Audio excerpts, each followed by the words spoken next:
This is Alex T and Tommy NTG, who just had the first game in Classic Tetris history where both players made it to the level 39 super kill screen in the finals of the April 2023 Mega Masters event, which also just so happened to be the biggest Classic Tetris tournament ever. I think it's a slam dunk case we just saw the greatest Classic Tetris competition game of all time. And in this video I'll be breaking down that game in detail, but before that I should briefly explain why both of these things here are so special. In Classic Tetris matches, the goal is to score more points than your opponent before your board reaches the top of the screen and the game is over. This is done by setting up perfect stacks with one column open, typically on the right, to put the line pieces in, which will clear 4 lines at once, aka Tetrises, and score by far the most points compared to stuff like singles and doubles. Here's how the different stages of the game stack up. All pro matches nowadays start on level 18, where pieces fall to the bottom of the screen in 1 second. This sounds difficult, but for top players it's very easy to handle, and is usually the stage where they stack very high and try to be the most efficient with Tetrises. After 130 lines are cleared, the game hits the first transition to level 19, where pieces fall to the bottom of the screen in 2/3 of a second. This speed is much more difficult, but pro level players can still be pretty efficient. Now, the levels will start going up every 10 lines accompanied by a color change, but the speed will stay the same. However, after 100 more lines, the game reaches level 29, and there's another speed change where the pieces fall to the bottom of the screen in just 1/3 of a second. This level was dubbed the kill screen because it used to almost always be an instant game over, as the built-in piece movement and button mashing techniques couldn't reliably get pieces to the side. But eventually, a much more efficient technique called rolling was discovered, where instead of mashing your fingers on the front of the controller, you roll your fingers across the back to push it into your fingers on the front, which is what both competitors Fractal and Dan V are doing here. This finally allowed players to actually play on level 29 speeds, so in order to prevent games from going on indefinitely, a ROM patch was introduced for competition where after 100 more lines, there's a final speed change at level 39 where pieces fall to the bottom of the screen in just 1/6 of a second, which ended up being dubbed the super kill screen. Now this speed truly is nearly impossible because the frame rate of the game straight up prevents you from playing much faster. As you can see in this game, Fractal only lasted 2 lines once he hit that speed. But you'll also notice that his opponent Dan V wasn't on screen anymore, as he hadn't been playing for quite some time. The only reason Fractal had even gotten to level 39 was by continuing to play after already winning, essentially taking a victory lap. And ever since the level 39 super kill screen was introduced last November, that's basically the only context it had ever been occasionally seen in. There weren't any matches where both players had managed to hit it in the same game. It would always just be a victory lap or one of the players falling just short. But this April looked like the best chance of getting to see it yet. The Classic Tetris Monthly Masters event, which is the most prestigious online tournament in the scene and typically only has the top 16 qualifying players in the world, loosened the requirements for the annual Mega Masters event to allow anybody into the bracket who qualified with a score of over 1 million points, leading to an astounding 78-person tournament. Not only was this the biggest ever tournament of the best Tetris players in the world, exceeding even the largest World Championships bracket in 2021, which was 64 players, this was also going to be by far the biggest ever payout to a winner, with a crowdfunded prize pool of over $17,000, of which more than $7,600 would go to first place. For comparison, the winner of last year's World Championships, which was the previous payout record holder, only received $3,800. So this tournament was really like nothing the Tetris scene had ever seen before. But despite all the talent on display, we still weren't seeing any games where both players reached the super kill screen. It almost happened in the top 8 in this match between Sidnev and Pixelandy, but Sidnev accidentally forgot to turn on the ROM patch that enabled the super kill screen, and then had to stop playing and forfeit all points scored after reaching level 39 because the speed increase wasn't triggered. After 6 grueling rounds of elimination though, it would all come down to the 2 finalists who both had impressive resumes. Alex Thatch was a Tetris prodigy, setting the new world record of youngest person to get a 1,000,000-point score at just 11 years old, and had gone on to win 2 Masters event titles, solidifying his status as the best hypertapper in the world before eventually switching to rolling. He hadn't yet managed to win a Masters event with rolling though, and Tommy had similarly exploded onto the scene at a young age, winning a Masters event title and at one point having the highest win percentage ever among all players with more than 20 matches played, but for a long time his identity was shrouded in secrecy, playing as the faceless NES Tetris gamer. He'd declined playing in all the in-person World Championship tournaments and eventually stopped playing in the Masters events as well, as a new rule required all participants to show their face. It was only the fanfare of Mega Masters that had finally brought Tommy out of the woodwork, and this was the first time anyone had seen what he looked like. And despite both of them being on fire throughout the tournament in order to make it this far, the first three games of this best of 5 set were fairly unremarkable. In game 1, Tommy had over 1 million points by the time he reached the level 29 transition. The first digit of the score is hexadecimal, so A equals 1 million, B equals 1.1, etc. Alex T was almost hopelessly far behind, as Tommy had over a 238,000 point lead, which is equivalent to 6 Tetrises. And on level 29, Tetrises are extremely hard to get. Alex T would just be trying to survive here, but his board quickly rose to the top, and after a misdrop and hanging an S-piece, the game was over. Tommy had taken game 1 and topped down on purpose at level 30.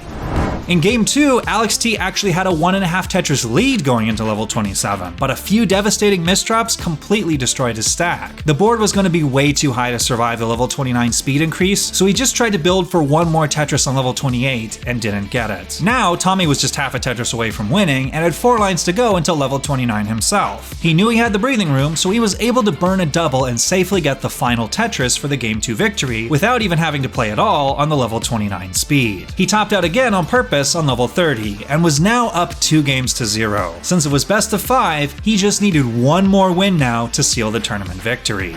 In game 3, however, Alex T had built up an enormous 8 Tetris lead shortly after the level 19 transition, and Tommy was forced to play aggressive to catch up. After a misdrop of a J and a hung Z piece on a skim attempt, the game was over. Alex T would end up hanging 2 line pieces himself at the very next level and top out, but it didn't matter. He was already 9 Tetrises ahead and had clawed back to make the set 2 games to 1. And up to this point, despite it being the finals, we really hadn't seen anything out of the ordinary. Alex T and Tommy were topping out with fairly average scores for players of their caliber, and definitely not getting anywhere close to level 39. But now, everything's about to change in game 4.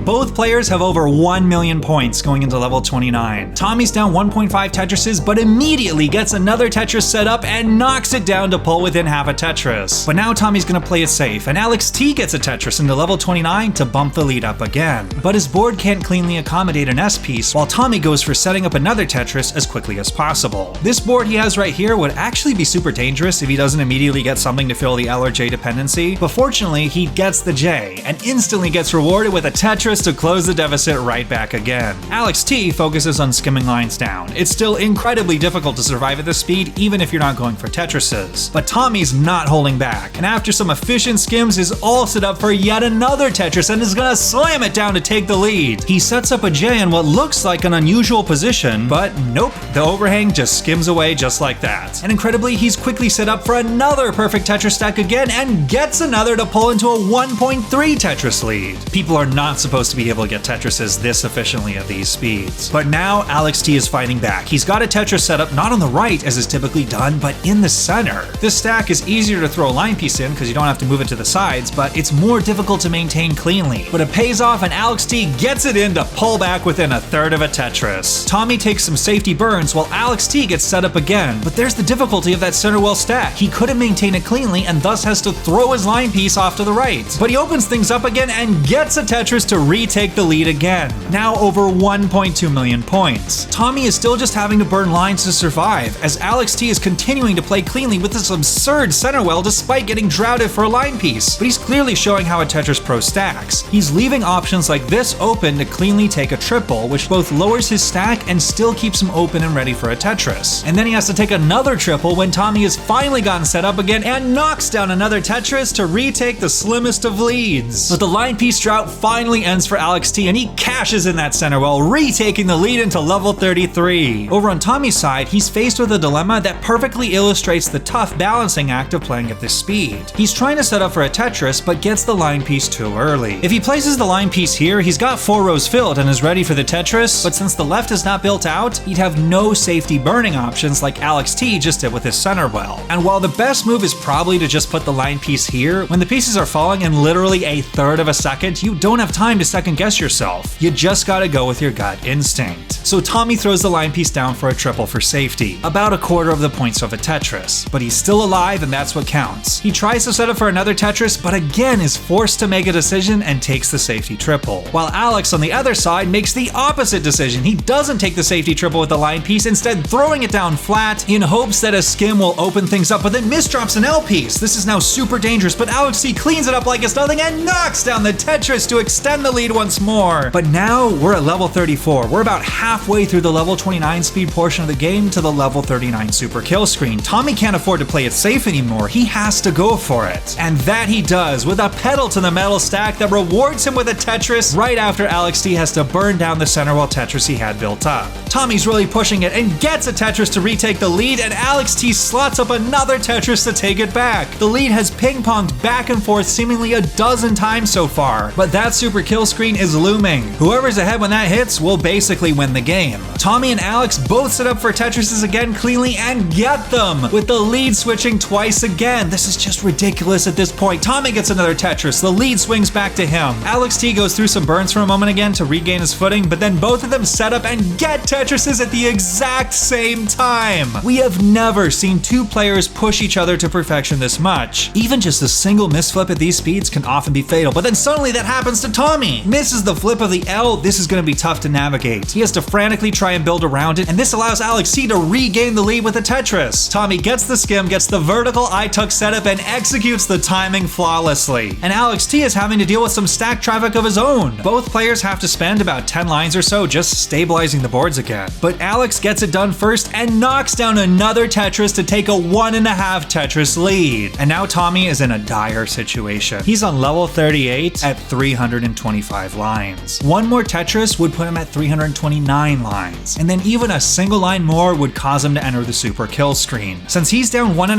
Tetrises, he needs 2 perfect Tetrises in a row to have a chance to win. He starts setting up for them, throws a line piece to the right of his stack. Remember earlier, he never would have done this move because there's no safety options, but now safety isn't an option. It's go big or go home. He gets the first Tetris while Alex T has to burn a triple. Tommy set up again and gets the Tetris to enter the level 39 super kill screen with the lead. He's broken the hexadecimal score counter, with the 1.6 million score now displaying a 0. At the same time, Alex T is only 1 line away from the super kill screen himself. He's trying to set up for a final Tetris but can't burn anymore and gets a square. The Tetris opportunity is gone. Can anything besides a Tetris be enough? He holds out and gets a line piece for the triple and enters the level 39 super kill screen to just barely retake the lead and gets an astounding 5 more lines on it for good measure. This was history. The first double super kill screen battle we'd ever seen, with a heroic effort from both players, but Alex T just barely coming out on top. Except there's one more thing. This wasn't the greatest Classic Tetris competition game of all time.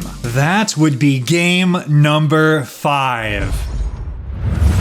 The series was all tied up at 2 games apiece, and the winner of this one game would be walking away with over $7 grand in prize money. And wouldn't you know it, they were in a dead heat going into level 29, just 700 points apart, 0.02 Tetrises. Tommy would again throw down Tetris after Tetris with the traditional right well, while Alex would go at the center well. Same as last game, they'd go back and forth. Alex would take the lead, and then Tommy would take it back. But then on level 35, Tommy had accumulated some clutter and had a heart-stopping misdrop. He would now need to get a line piece over 8 rows left to survive, which is only just barely possible within the frame rate of the game and requires virtually millisecond precision timing. He gets a tuck and then nails the line maneuver to save the game. But now he's got Alex T nipping at his heels, who's got a center wall Tetris set up while being almost exactly 1 Tetris behind, and he knocks it down to make this game virtually tied again. Tommy's doing incredible survival on his board. It's insanely hard to last very long at this height and this speed, but without getting Tetrises, he's not gaining points as fast as Alex T can, who sets up a center wall Tetris and gets it. Sets up another center wall Tetris and gets it. Flawless play for a 2 Tetris lead. Tommy is finally just about at the bottom. Alex T continuing to stack on the sides, and then has a misdrop with the S piece. That's going to temporarily slow him down. Might give Tommy an opening again. Tommy continues to burn things down, but right as he gets the board clean again, he misdrops a Z piece at the bottom. This isn't good. The super kill screen is looming. He needs Tetrises to win, and Alex T is finally recovered and slams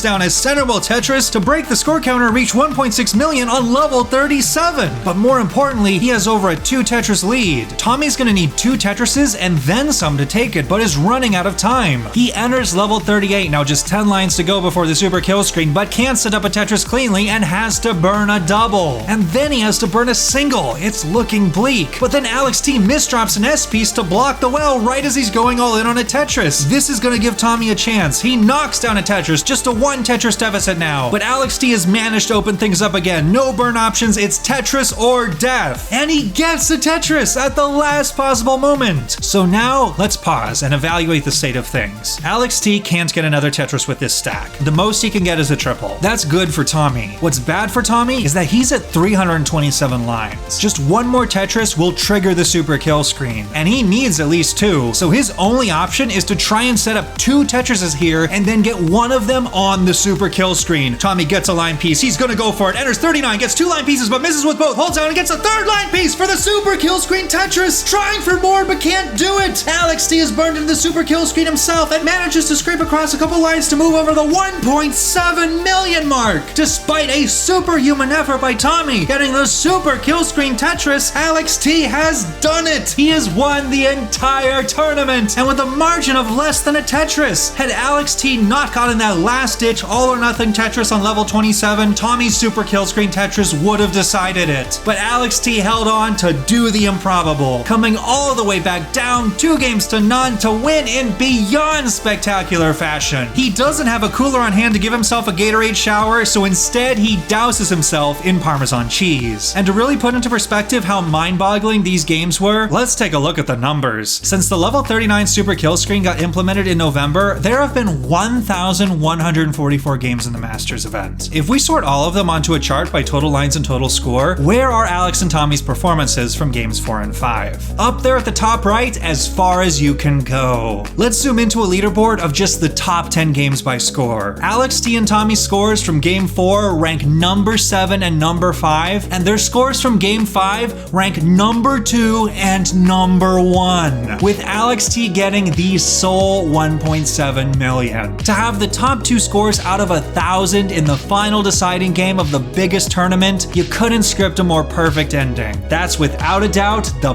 best Classic Tetris competitive game of all time. If you'd like to see the full match in its entirety, you can watch it right here on the Monthly Tetris YouTube channel. And if you enjoyed this video, here's one of my previous ones, where I go to the other end of the spectrum and talk about how Alex T somehow once scored just 0 points in a Masters event game. Thanks for watching, and see you next time.